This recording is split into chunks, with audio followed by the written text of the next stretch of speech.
আমরা এর আগে যতবারই সিপিএম এর কোনো না কোনো সম্মেলন হয়েছে, রাজ্য সম্মেলন হয়েছে, সেই সময় দেখে এসেছি লেনিন বা মার্কসের মতো কমিউনিস্টের পোর্ট্রেট, ফ্লেক্স সেগুলো তো থাকতোই। কিন্তু এবারের রাজ্য সম্মেলনে, সিপিএম এর রাজ্য সম্মেলনে দেখা যাচ্ছে রামকৃষ্ণ পরমহংসদেবের ফ্লেক্স। আর সেই জায়গা থেকেই একটা প্রশ্ন উঠছে, এত বছর ধরে যারা ধর্মীয় ভাবাবেগ, যারা হিন্দুত্ব, এই সমস্ত কথা শুনলেই যাদের গায়ে ফোসকা পড়তো, তাদের হলোটা কি? রামকৃষ্ণ পরমহংসদেবের ফ্লেক্স নিয়ে এসে তারা কি এবার হিন্দু ঐক্যর কাঁটা সরাতে চাইছেন? আসলে সীমানায় বিজেপি আর তৃণমূলের মধ্যে কোনো সীমানা নেই। সীমানায় হিন্দু মুসলমান করছে, ভারত বাংলাদেশ করছে। সীমান্ত থেকে রাম মন্দির, সব ইস্যুতেই ধর্মীয় রাজনীতির অভিযোগ তুলে নিজেদের সেকুলার প্রমাণ করতে চায় সিপিএম। সেই সিপিএম এর রাজ্য সম্মেলনেই এবার রামকৃষ্ণ পরমহংসদেবের ফ্লেক্স, যার জীবনের পুরোটা জুড়েই ধর্ম। 34 বছরের দাপট আর নেই, নেই জনসমর্থন।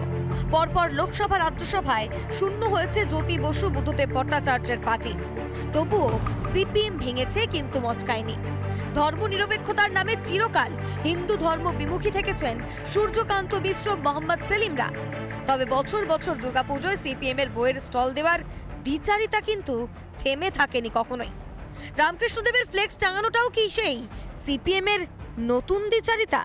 ক্রমশ শূন্য থেকে মহাশূন্য হতে থাকা একটা রাজনৈতিক দলের ফের রাজনীতিতে প্রাসঙ্গিক হওয়ার চেষ্টা। হিন্দু ও হিন্দুত্ব থেকে শত হস্ত দূরে থাকা সিপিএম এর হঠাৎ হলোটা কি? সিপিএম এর রাজ্য সম্পাদক মোহাম্মদ সেলিম কি ব্যাখ্যা দিচ্ছেন? রাজা রামমোহন রায়ের ছবিও ছিল। রামকৃষ্ণদেব বলেছেন, যত মত তত পথ। গণতন্ত্রের এর থেকে ভালো ব্যাখ্যা আর কি বা হতে পারে? 2026-এর ভোটের আগে কেন হঠাৎ সিপিএম এর জানলাগুলো ঢুকে গেল হিন্দুয়ানির হাওয়া? অনেকেই বলছেন সনাতনী ঐক্যের জোর চিনতে শুরু করেছে হিন্দু বাঙালিরা। ঠেলায় পড়ে তাই সিধে হতে শুরু করেছে বাংলার ধর্মনিরপেক্ষ দলগুলিও। বিধানসভায় দাঁড়িয়ে মমতা বন্দ্যোপাধ্যায়কে জাহির করতে হচ্ছে ব্রাহ্মণ পরিচয়। আর সিপিএমও তার ব্যতিক্রম নয়। অস্তিত্ব রক্ষায় তাই বাধ্য হয়েই মার্কস, লেনিন, মাওয়ের পাশে তাদের জায়গা করে দিতে হচ্ছে রামকৃষ্ণ পরমহংসদেবকেও। তবে বড্ড দেরি হয়ে গেল না তো? হিন্দু ঐক্য দেখে রামকৃষ্ণের ছবি টাঙানো তো হলো, কিন্তু এবার কি সিপিএম শূন্য থেকে এক হতে পারবে? রিপাবলিক বাংলা। যে সিপিএম এর হিন্দু শব্দ উচ্চারণেও রীতিমতো অস্বস্তি বারবার ধরা পড়েছে, বছরের পর বছর ধরে তারা ধর্মনিরপেক্ষতার ধ্বজা উড়িয়েছেন, সেকুলারিজমের ধ্বজা উড়িয়েছেন, এবার তাদের হলোটা কি? ঐক্যবদ্ধ হচ্ছে বাঙালি হিন্দুরা, সেটা টের পেয়েই কি সুর নরম বঙ্গ সিপিএম এর? এই নিয়ে কি বলছেন শিলিগুড়ির বিজেপি বিধায়ক শঙ্কর ঘোষ, শুনুন। সিপিএম রামকৃষ্ণ, স্বামী বিবেকানন্দ থেকে শুরু করে ভবিষ্যতে দেবদেবীর ছবি লাগালেও আশ্চর্য হওয়ার কোনো বিষয় আছে বলে মনে করি না।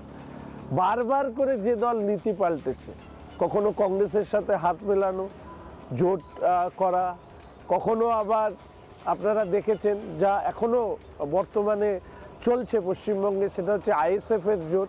তাই বিভিন্ন সময় তারা ভেগ ধরেন। এই যে রামকৃষ্ণের ছবি ব্যবহার, এটাও কিন্তু এক ধরনের ভেগ।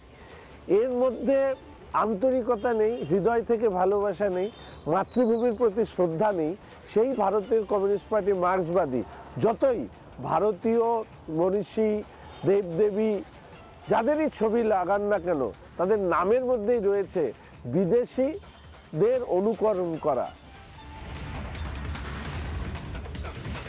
আজকে যখন দেখা যাচ্ছে সিপিএম এর রাজ্য সম্মেলনে রামকৃষ্ণ পরমহংসের ফ্লেক্স, সেই জায়গা থেকে প্রশ্ন করা হলে সিপিএম এর রাজ্য সম্পাদক মোহাম্মদ সেলিম তিনি বলছেন, রাজা রামমোহন রায়ের ছবিও ছিল। রামকৃষ্ণদেব বলেছেন, যত মত তত পথ। গণতন্ত্রের ব্যাখ্যা আর কি বা হতে পারে? কিন্তু এহেন কথা যখন মোহাম্মদ সেলিম বলছেন, এর আগে তাদের কি অবস্থান ছিল আর আজকে কেন হঠাৎ করে তাদের অবস্থান ঘুরে গেল, সেই নিয়ে কি বলছেন চন্দন চ্যাটার্জি, সিপিএম নেতা, শুনুন। শ্রীরামকৃষ্ণদেবের সেই হুগলি জেলার মাটিতেই শ্রমিক, কৃষক, মেহনতি মানুষের, খেটে খাওয়া মানুষের পার্টি সিপিআইএমের রাজ্য সম্মেলন অনুষ্ঠিত হয়েছে।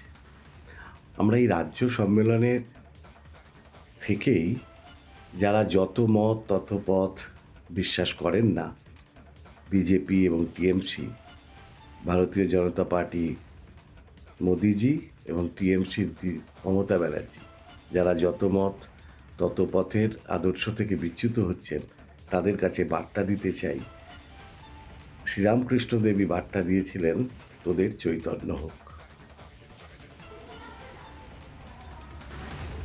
হিন্দুদের ঐক্যবদ্ধ হওয়াতে রীতিমতো ঘুম উড়েছে তৃণমূল সিপিএম এর, সে কথা তারা মানুক বা না মানুক।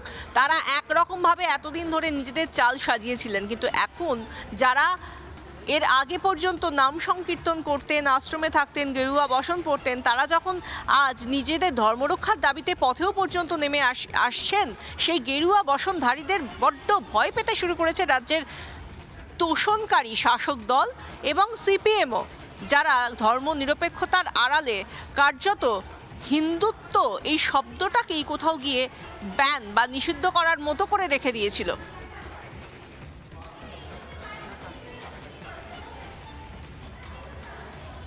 আমরা শোনাবো আপনাদের সঞ্জয় শাস্ত্রী, তিনি কি বলছেন এই যে গেরুয়া বসনধারীদের কথা বলছিলাম, যারা নিজেদের ধর্ম রক্ষার জন্য পথে পর্যন্ত নেমেছেন, তাদের প্রতিনিধি হিসেবে কি বলছেন সঞ্জয় শাস্ত্রী, শুনুন। পিএম পার্টির ব্যানারে ফেস্টুনে লেনিন মার্কস সাহেবের সাথে এখন ঠাকুর শ্রী রামকৃষ্ণের ছবিও ব্যবহার করা হচ্ছে। ভালো, এটা তাদের সাধুবাদ জানাই। তাদের এতদিনে শুভবুদ্ধির উদয় হয়েছে যে এটা শুধুমাত্র এখানে লেনিন কার্ল মার্কসের মতবাদ নয়, ঠাকুর শ্রী রামকৃষ্ণের মতবাদও, রামকৃষ্ণের ভূমি এবং রামকৃষ্ণের মতবাদই এখানে চলবে। নানা ধরনের কন্টেন্ট দেখার জন্য লাইক করুন, শেয়ার করুন আমাদের ফেসবুক পেজ, সাবস্ক্রাইব করুন আমাদের ইউটিউব চ্যানেল। পাশাপাশি অন্যান্য ব্রেকিং নিউজের জন্য অবশ্যই চোখ রাখুন রিপাবলিক বাংলায়।